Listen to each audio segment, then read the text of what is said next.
ওয়াকারনা ফি বুয়ুতিকুন্না, হে নারী জাতি তোমরা তোমাদের বাসস্থানের ভিতরে থাকবা। ওয়ালা তাবাররাজনা তাবাররুজাল জাহিলিয়াতিল উলা, আল্লাহ বলেন তোমরা তোমাদের সাজসজ্জা করে তোমাদের সৌন্দর্যকে বাহিরের পর পুরুষের সামনে প্রদর্শন করবা না। এরপরে বলেন যেমন জাহিলি যুগে মহিলারা বাহিরে ঘোরাফেরা করত, পর পুরুষের সামনে ঘোরাফেরা করত, ওঠা বসা করত, আল্লাহ পাক রব্বুল আলামিন তারপরে বলেছেন ওয়া আকিমনাস সালাহ। এখানে আল্লাহ পাক নারী জাতিকে উদ্দেশ্য করে বলেন ওয়া আকিমনাস সালাহ, এবং তোমরা নামাজ কায়েম করবা। তাহলে এক নাম্বার হলো পর্দা করবা, দুই নাম্বার হলো নামাজ কায়েম করবা। ওয়া আতিনাস যাকাত, তিন নাম্বার হলো নির্ধারিত পরিমাণে সম্পদ হলে তোমরা যাকাত আদায় করবা। আল্লাহ পাক রব্বুল আলামিন সূরা নূরের 30 নম্বর আয়াতের মধ্যে আল্লাহ পাক রব্বুল আলামিন নারী জাতিকে উল্লেখ করে আল্লাহ পাক রব্বুল আলামিন বলেন ওয়া কুল লিল মুমিনাতি ইয়াগুদুনা মিন আবসারিহিন্না ওয়া ইয়াহফাজনা ফুরুজাহুন্না। আল্লাহ বলেন হে মুমিন নারীরা তোমরা তোমরা পর্দা তো করবাই, সাথে সাথে তোমাদের চোখগুলোকে হেফাজত করবা, তোমাদের দৃষ্টি অবনমিত রাখবা। বলেন তো দেখি অনেক মহিলা পর্দা করে, বুরকা পরেছে, কিন্তু তারপরেও সে গুনাহের কাজ করতেছে। কেমনে?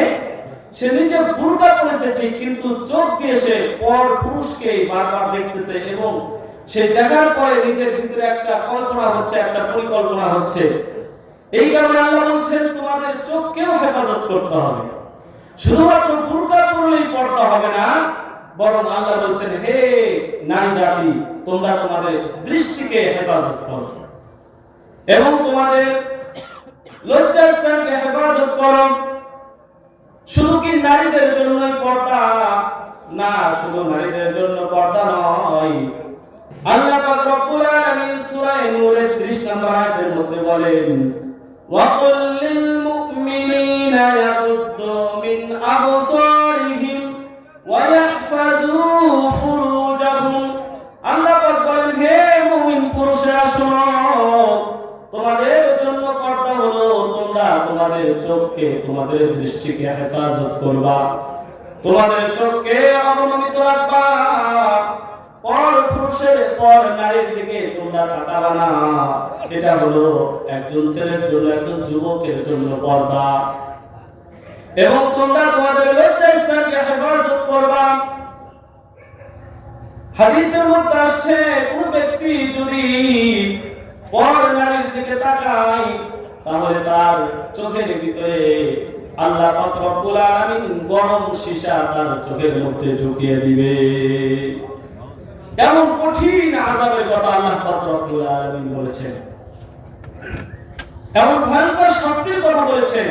এজন্য আমাদের দৃষ্টিকে হেফাজত করতে হবে, মা বোনদের পর্দা করতে হবে, বুরকাও করতে হবে, আবার দৃষ্টিকেও হেফাজত করতে হবে।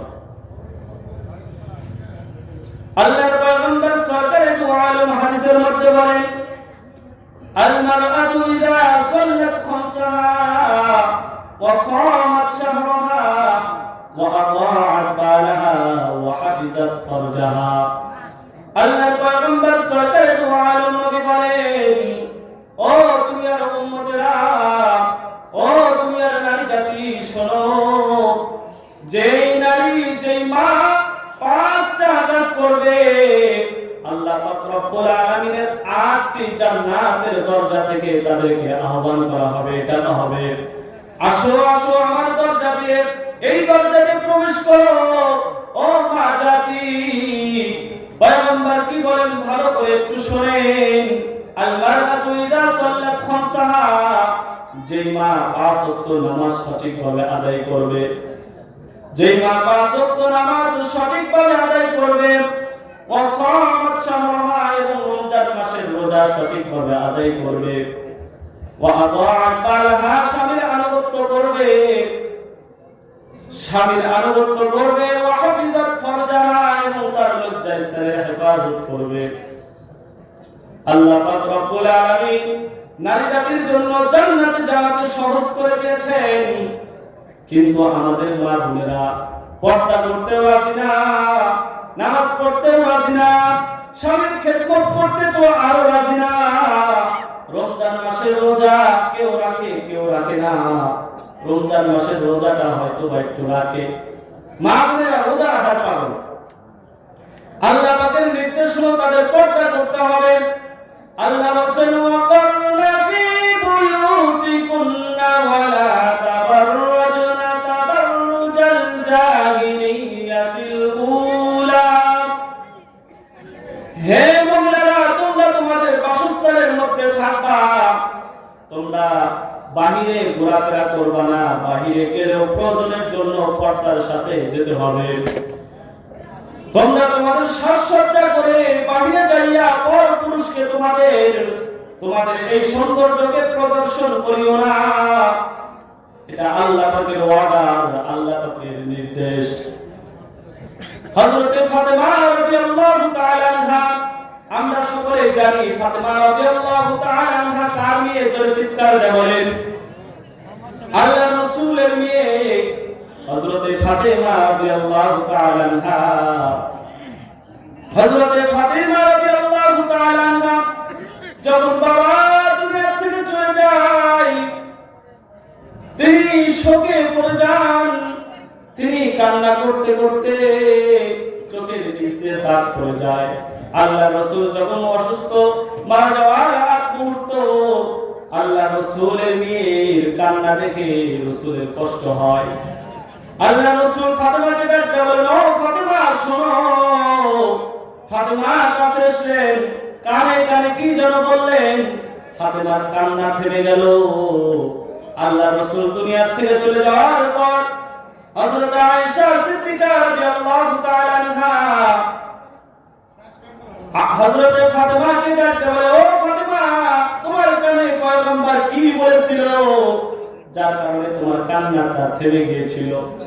ডাকতে বলে, আম্মা জান, আমার বাবা আমাকে বলেছিল ফাতেমা তুমি কান্না করিও না, আমার মৃত্যুর পর দ্রুতই তোমার সাথে পরকালে আমার সাক্ষাৎ হবে। বলেন আল্লাহু আকবার।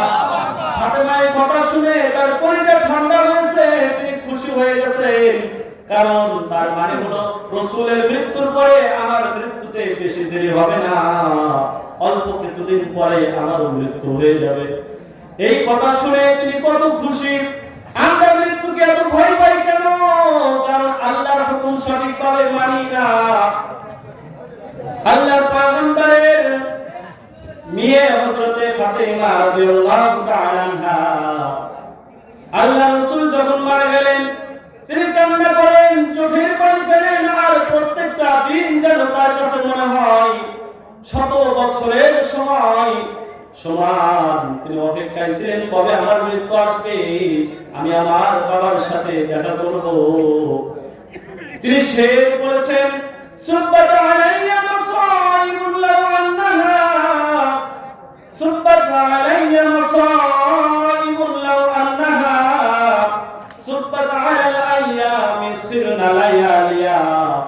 আল্লাহর রাসূল যখন ইন্তেকাল করলেন তিনি বলেন যে আমার উপরে এখন এমন মুসিবত এসেছে, এই মুসিবত আমার উপরে না এসে যদি দিনের উপরে আসতো তাহলে দিনটা রাতে পরিণত হয়ে যাইত। বলেন সুবহানাল্লাহ। আল্লাহর রাসূলের ইন্তেকাল যখন হয়ে গেল সাহাবায়ে কেরাম পাগল। আল্লাহর রাসূলের ইন্তেকালের কথা শুনে সবাই হতভম্ব, কিংকর্তব্য বিমূঢ়, কে কি করবে কিছুই বুঝতে পারছিল না।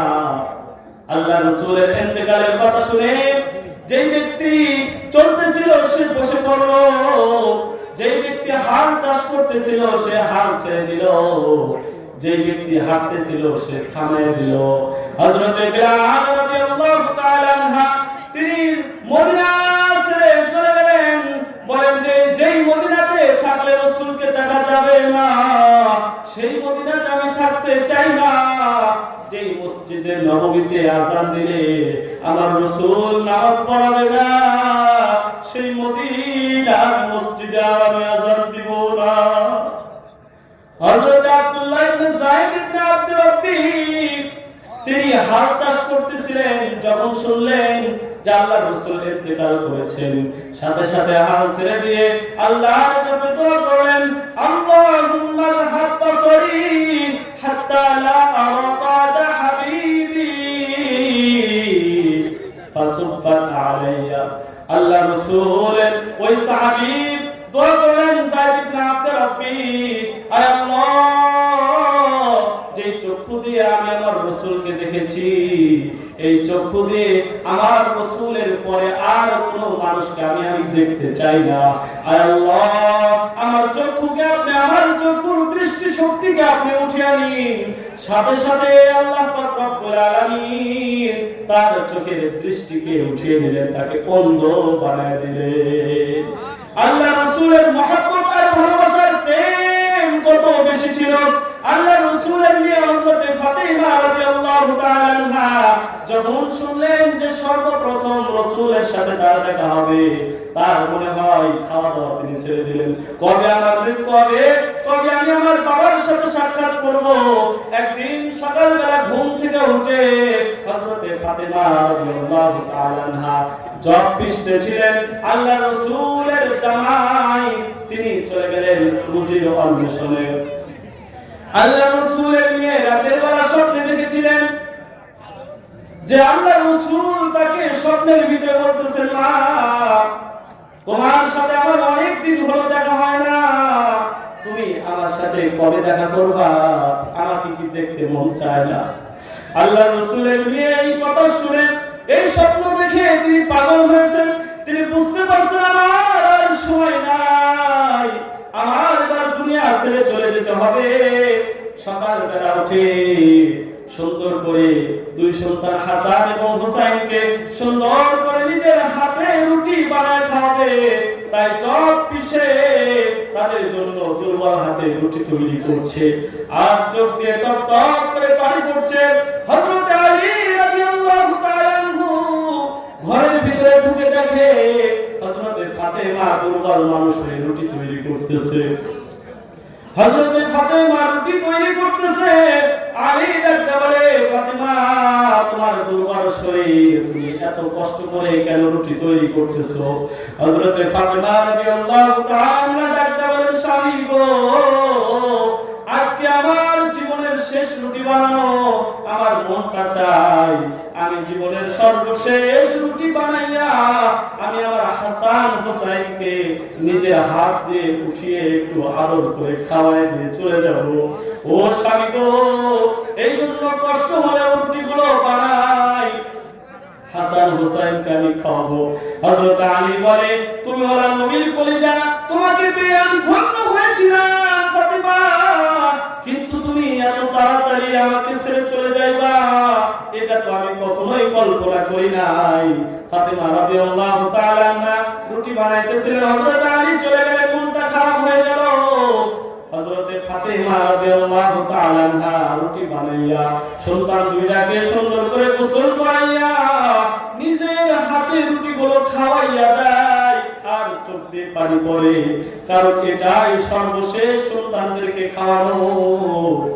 হযরত আলী রাদিয়াল্লাহু তাআলা আনহু দৃশ্যগুলো দেখতেছিলেন, সন্তানদেরকে খাওয়াইয়া নানার রওজা মুবারকের পাশে পাঠায়া দেয় হাসান হুসাইনকে, আর স্বামীর পাশে বসে স্বামীকে ডাক দেয়, বলে, স্বামী, আপনার সংসারে আমি দীর্ঘদিন ছিলাম, আপনার সঠিকভাবে খেদমত করতে পারি নাই, অনেক আপনার সাথে মন মালিন্য হয়েছে, আপনার সঠিকভাবে খেদমত করতে পারি নাই, 100 আপনার খেদমত আমি করতে পারি নাই, আমার অনেক ত্রুটি বিচ্যুত হয়েছে।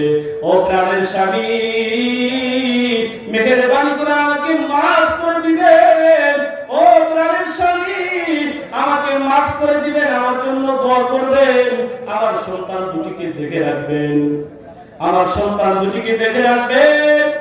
হযরত ফাতিমা রাদিয়াল্লাহু তাআলা আনহা এই কথাগুলো বলার পর হযরত আলী রাদিয়াল্লাহু তাআলা আনহু ডাকতে বলেন,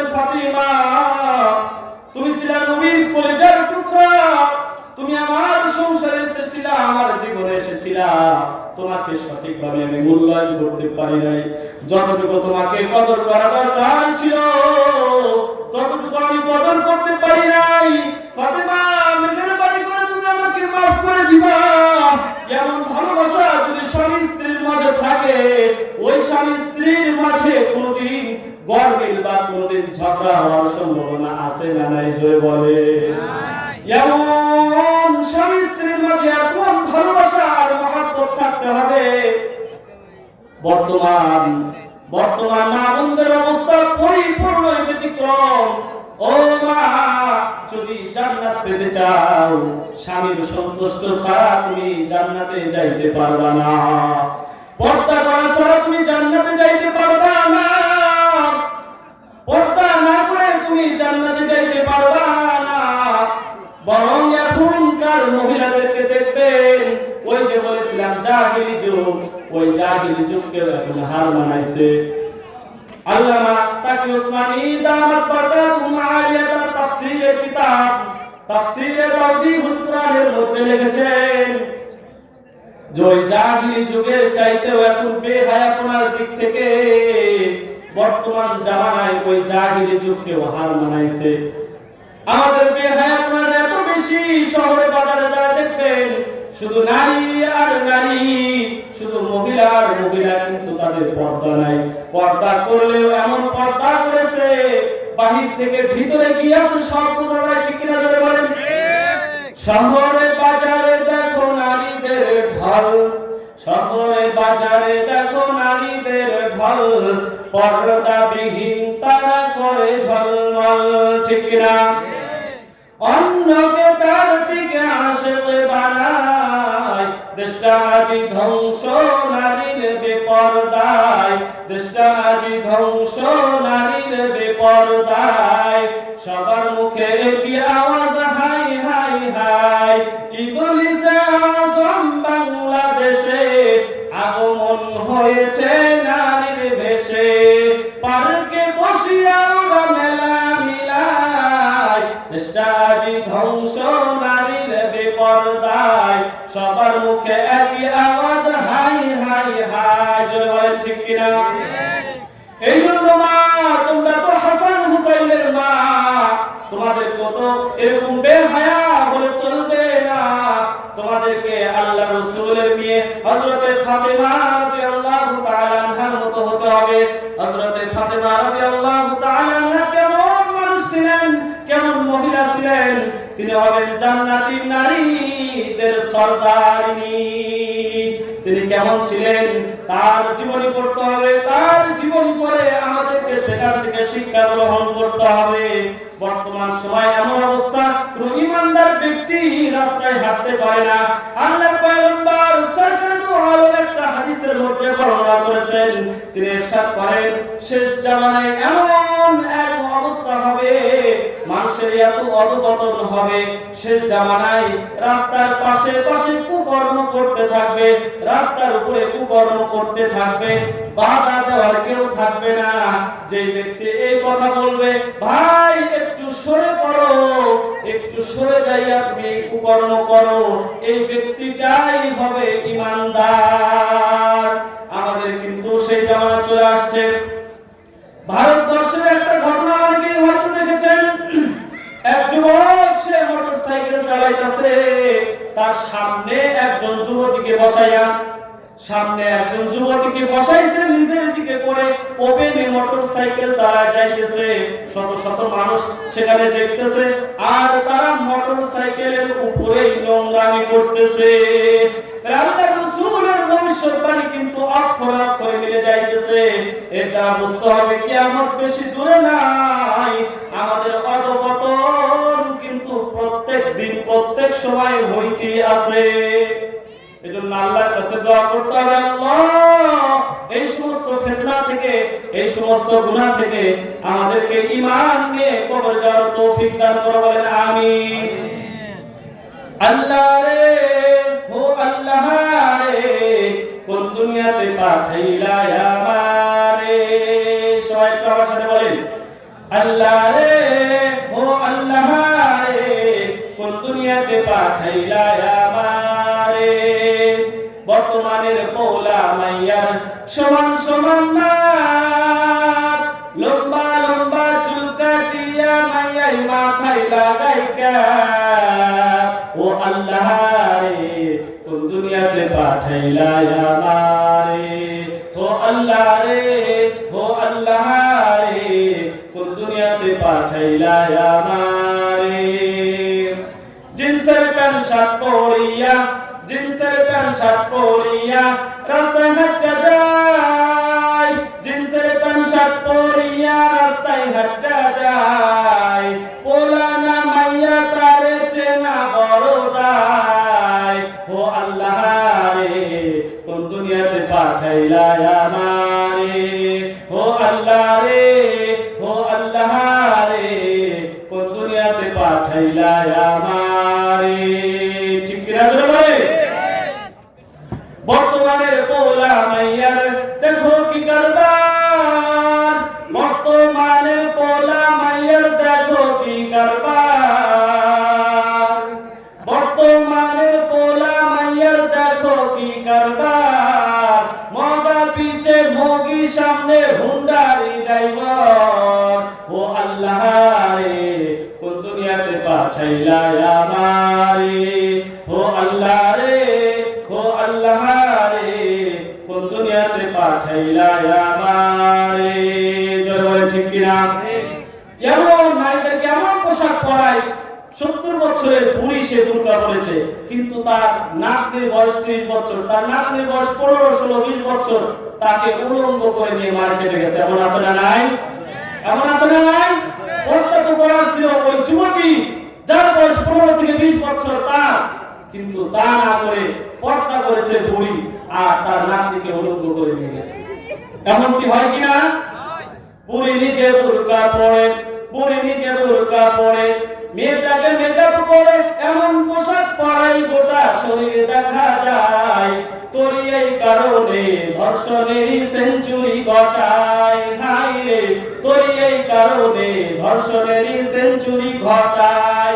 ঈমান নিয়ে বেঁচে থাকা দায়। হাই রে ঈমান নিয়ে বেঁচে থাকা দায়।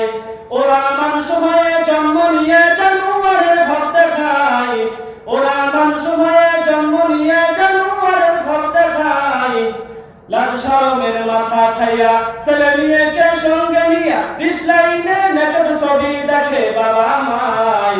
ঈমান নিয়ে বেঁচে থাকা দায়। হাই রে ঈমান নিয়ে বেঁচে থাকা দায়। ঠিক না? এই জন্য মা বোনদের জন্য আমার নসিহত হবে যে আপনারা পর্দা করবেন, সঠিকভাবে পর্দা করবেন। হযরতে ফাতেমা রাদিয়াল্লাহু তাআলা আনহা যেমনটি করেছেন। হযরতে ফাতেমা মৃত্যুর আগে একটা নসিহত করে গিয়েছিলেন, আসল কথা এখন শেষই করতে পারি নাই। হযরতে ফাতেমা রাদিয়াল্লাহু তাআলা আনহা নসিহত করলেন, নসিহত করলেন হযরত আলী রাদিয়াল্লাহু তাআলা আনহাকে, যে প্রাণের স্বামী আপনার কাছে নসিহত, যে আমি মারা যাওয়ার সাথে সাথে রাতের বেলায় আমাকে দাফন করে দিবেন, কারণ আমার লাশ অথবা আমার কবর যেন কেউ দেখতে না পায়। আমার লাশ অথবা আমার কবর দেখলে হয়তো বা আন্দাজ করবে যে ফাতেমা এত বড় লম্বা ছিল, অথবা এত খাটো ছিল, অথবা মোটা ছিল, চিকন ছিল, এগুলো হয়তো আন্দাজ করবে। ও প্রাণের স্বামী, আমি চাই আমার ব্যাপারে যেন কেউ এতটুকু ধারণা করতে না পারে। এই জন্য আপনার কাছে নসিহত হবে, রাতের বেলা আমাকে দাফন করে দিবেন, বেশি মানুষকে জানানোর প্রয়োজন নাই। দ্বিতীয় নাম্বার নসিহত হলো, ও প্রাণের স্বামী, আমার হাসান হোসাইনকে আপনি দেখে রাখবেন। হযরত আলী রাদিয়াল্লাহু তাআলা আনহু তাই করলেন। তিনি মারা যাওয়ার পরে রাতের বেলায় তাকে দাফন করে দিলেন। আল্লাহর কি কারিশমা! কবর দেখলে আমার মানুষ বুঝতে পারবে হযরত ফাতেমা কত লম্বা ছিলেন অথবা খাটো ছিলেন। ওই দিন রাতেই আরো 7 জন মহিলা ইন্তেকাল করেছে। হযরত ফাতেমা সহ 8 জন মহিলাকে একই জায়গায় কবর করা দেওয়া হয়েছে। ফজরের নামাজের পর যখন হযরত ফাতেমা রাদিয়াল্লাহু তাআলা আনহা কবর মানুষ জিয়ারত করার জন্য গিয়েছে, তখন ফাতেমার কবর কোনটা কেউ আর চিহ্নিত করতে পারে নাই। তিনি এত বড় একজন পর্দাওয়ালা ছিলেন, তিনি এত বেশি পর্দাকে ফলো করেছেন। এই জন্য মা আপনাদেরকেও বলি, পর্দাকে ফলো করতে হবে। আল্লাহ পাক রব্বুল আলামিন কোরআনুল কারীমের ভিতরে বলেন, ওয়াকারনা ফি বুয়ুতিকুন্না ওয়ালা তাবাররাজনা তাবাররুজাল জাহিলিয়াতিল উলা। হে নারী জাতি, তোমরা তোমাদের গৃহে তোমরা তোমাদের অবস্থান করবা, তোমাদের বাড়িতে। বাইরে যাইতে হলে তোমাদেরকে পর্দা মেইনটেইন করে তারপরে বাইরে যাইতে হবে। দ্বিতীয় নাম্বার আল্লাহ পাক বলেছেন ওয়াকিমনাস সালাত, এবং নামাজ কায়েম করতে হবে, নামাজ পড়তে হবে। এখনকার মা বোনেরা নামাজের প্রতি কোনো গুরুত্ব নাই, নামাজের প্রতি কোনো যত্নশীল নাই। আল্লাহর পয়গম্বর সরকারে দু আলম বলেছেন, যে ব্যক্তি সুন্দরভাবে নামাজ আদায় করবে, তাআদিলে আরকানকে ঠিক করে নামাজ আদায় করবে, সুন্দরভাবে ওযু করে নামাজ আদায় করবে, সময় মতো নামাজ আদায় করবে, এই নামাজটা উজ্জ্বল লাইট হয়ে আল্লাহর আসমানের দিকে উঠতে থাকবে আর বলতে থাকবে, হাফিজাহুল্লাহু কামা হাফিজতানি। আয় আল্লাহ, সে আমাকে যেইভাবে হেফাজত করেছে, মালিক তুমিও আমাকে সেইভাবে হেফাজত করিও। আর যদি নামাজটা সুন্দরভাবে আদায় না করা হয়, তাহলে ওই নামাজ অন্ধকার হয়ে আল্লাহর আসমানের দিকে উঠতে পারবে না, উঠতে চাইবে কিন্তু উঠতে পারবে না। ওই নামাজ আপনার জন্য আমার জন্য বদদুয়া করতে থাকবে, যাইয়াকাল্লাহু কামা যাইয়াতানি। আয় আল্লাহ, সে আমাকে যেইভাবে ধ্বংস করেছে, আয় আল্লাহ তুমিও তাকে সেইভাবে ধ্বংস করে দাও। এই জন্য আমাদেরকে ওয়াকিমনাস সালাত, পাঁচ ওয়াক্ত নামাজ আদায় করতে হবে। ওয়াকিনাস যাকাত, পয়গম্বর বলেছেন আল্লাহ বলেছেন যাকাত আদায় করতে হবে। পয়গম্বর বলেন, মান আতাহুল্লাহু মালান ফালাম ইউআদ্দি যাকাতাহু মুথিলা লাহু ইয়াওমাল কিয়ামাতি শুজাআন আকরা লাহু যাবিবাতান। পয়গম্বর বলেন, যে ব্যক্তি অর্থ সম্পদ ধন সম্পদ নিয়ে আসবে, যে অর্থ সম্পদের যাকাত আদায় করে নাই, ওই অর্থ সম্পদগুলোকে 20 দর সাপের আকৃতি ধারণ করা হবে, দেওয়া হবে, আর ওই সাপগুলো তাকে কামড়াইতে থাকবে, চোয়ালে কামড়ে দিবে আর বলবে, আনা মালুকা আনা কানজুকা, আমি তোমার ওই ধন সম্পদ। এই জন্য 5 ওয়াক্ত নামাজ আদায় করতে হবে, সাথে সাথে যাকাতও আদায় করতে হবে। নামাজ আদায় করলে লাভ না ক্ষতি? এই জন্য আমাদের নামাজ আদায় করতে হবে। এটি একটি দ্বীনি প্রতিষ্ঠান, এই দ্বীনি প্রতিষ্ঠানে আমাদের বাচ্চাদেরকে দিতে হবে, কোরআন শিক্ষা করবে, নামাজ শিক্ষা করবে, যাকাত শিক্ষা করবে, সমস্ত কিছু এই দ্বীনি প্রতিষ্ঠানে শিক্ষা করবে। বলেন ঠিক কিনা? আগে কিন্তু একটা আমাদের দেশের ভিতরে একটা জিনিস এটা সরে গিয়েছিল, সেটা হলো টুপি দেখলেই দাড়ি দেখলেই মানুষ মনে করতো জঙ্গি, জঙ্গি জঙ্গি একটা ভাব মনে করতো কিনা, ঠিক কিনা জোরে বলেন? এখনকার বর্তমান বাংলাদেশের পরিস্থিতি কিন্তু সম্পূর্ণ উল্টা। যে সমস্ত মানুষ ধার্মিক, যে সমস্ত মানুষ কোরআনের শিক্ষা যাদের মধ্যে রয়েছে, তাদের মধ্যে আসলে মানুষত্ব রয়েছে, আর যাদের মধ্যে কোরআনের শিক্ষা নাই, আলো নাই, তারাই মূলত জঙ্গি বলে জয় বলেন, ঠিক কিনা? আজকে আপনারা দেখতে পাচ্ছেন যে আমাদের বাংলাদেশের মধ্যে বিধর্মীরা নৈরাজ্য চালানোর চেষ্টা করছে, অপচেষ্টা করছে, কিন্তু তাদের এই অপচেষ্টা, তাদের এই ষড়যন্ত্র সফল হতে দিবে না কোন মুসলমান, জয় বলেন, ঠিক কিনা? আমরা বালাকোটের ময়দানে রক্ত দিয়েছি, আমরা শাপলা চত্বরে রক্ত দিয়েছি, আমরা এখনো প্রস্তুত রয়েছি। 2024 সালে যদি আবার রক্তে রঞ্জিত করতে হয়, আমরা প্রস্তুত আছি। বাংলাদেশ থেকে এই সমস্ত বিধর্মী সংগঠন, এই সমস্ত নাস্তিকবাদী বেঈমানদের সংগঠন দেশ থেকে তাড়ানোর জন্য আমরা প্রস্তুত আছি, ঠিক কিনা জোরে বলেন? আল্লাহ পাক রব্বুল আলামিনের কাছে আমরা দোয়া করব, আল্লাহ আমরা যেন জিহাদের ময়দানে যায় শহীদ হই, জোরে বলেন, ঠিক কিনা? ওই সমস্ত বেঈমানদের বাচ্চাদেরকে বলতে চাই, খবরদার, এটা বাংলার মুসলমানের দেশ, এটা কোনো হিন্দুত্ববাদী দেশ নয়। এখানে তুমি মাতাব্বরি করবা, ওই ভারতের উস্কানিতে এখানে তুমি মাতাব্বরি করবা, এটা এই বাংলার মুসলমান তাওহীদি জনতা সহ্য করতে পারে না, পারবে না, ঠিক কিনা জোরে বলেন? সাবধান সাবধান তোরা হরে সাবধান, সাবধান সাবধান তোরা হরে সাবধান, দুনিয়ার যত নাস্তিক বেঈমান তোরা হরে সাবধান, ঠিক কিনা? সাবধান সাবধান তোরা হরে সাবধান, দুনিয়ার যত নাস্তিক বেঈমান তোরা হরে সাবধান। জেগে ওঠো ঘুমায় না আর, সময় হয়েছে ময়দানে লড়িবার। নারায়ে তাকবীর, জোরে বলেন নারায়ে তাকবীর, আল্লাহু আকবার। নারায়ে তাকবীর, আল্লাহু আকবার। জোরে বলেন নারায়ে তাকবীর, আল্লাহু আকবার। নারায়ে তাকবীর, আল্লাহু আকবার। মুসলমানের জয়ের তোলো স্লোগান, সাবধান সাবধান তোরা হরে সাবধান। দুনিয়ার যত নাস্তিক বেঈমান তোরা হরে সাবধান। আহমদ শফি জুনাদ বাগুনাপুরি, আহমদ শফি জুনাদ বাগুনাপুরি, শাহ সালাউদ্দিন পীর নানুপুরি। আমরা তাহাদের অনুসারী, আমরা তাহাদের অনুসারী। যাদের ভয়ে পালায় নাস্তিক বেঈমান, সাবধান সাবধান তোরা হরে সাবধান। জোরে বলেন সাবধান সাবধান তোরা হরে সাবধান।